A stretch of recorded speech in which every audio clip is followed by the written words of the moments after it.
One of the characteristics that I say makes a great foster parent is just someone who's wants to love and wants to serve. I think those two great values, if you have just the heart and the compassion to want to serve and help others, this is just the most awesome, amazing way to do that.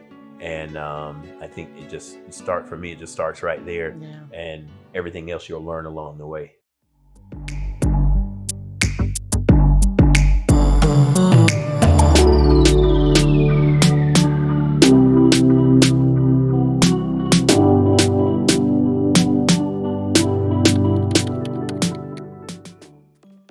Hi, I'm Stephanie Graham. I am an executive director for an assisted living in Boca. I've been fostering for the last 3 years.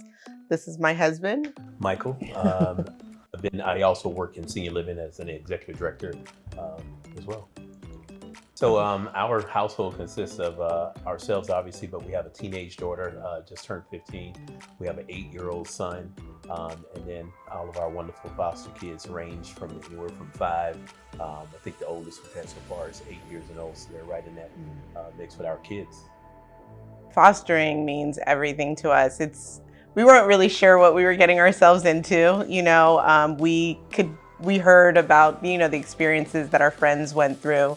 So what inspired us to foster was a friend of ours. There are a couple who were fostering maybe a year before we decided, and also our church did to talk about it with the members of the church and how we can help. So we decided to just do a little bit of research.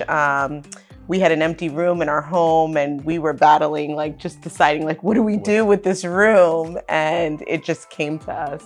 But being a foster parent has had a lot of mixed emotions, but it honestly means so much to us to know that we're just providing this life for a child that may or may not stay with you for a long period of time, but just knowing that you've sparked this new life into them.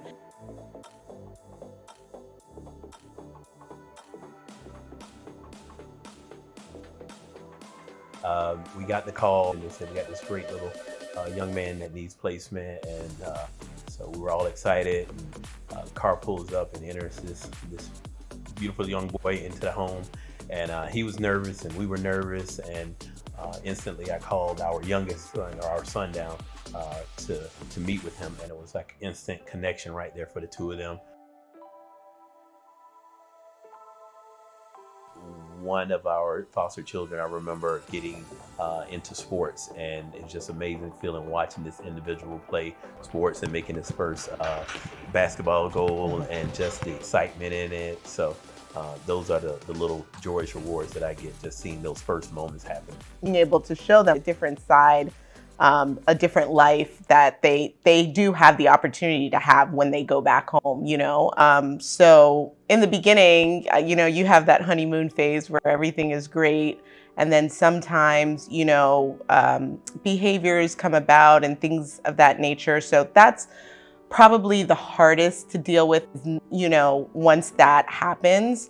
But I will say Cayuga has been so good to us with dealing with, any challenges that we've come upon. Right now, we're dealing with challenges with our 2 boys, and they're just so great and so wonderful and so open to just coming up with a plan so that we can be okay and they can be okay. Our very first foster child we had for 2.5 years. So we were not anticipating for him to be there that long. It was really hard letting him go. But what I've learned, and through people through Cayuga said, when they walk in the door, you need to tell yourself they're here as a visitor. You're here to take care of them, and they are a visitor. They are not here for the long haul. If they are, great. If that's what ends up happening and it's a blessing to you and your family, that's wonderful.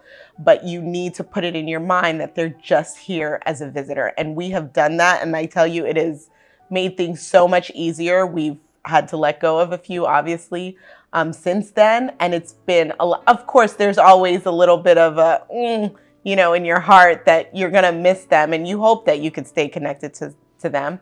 Sometimes you can, sometimes you can't.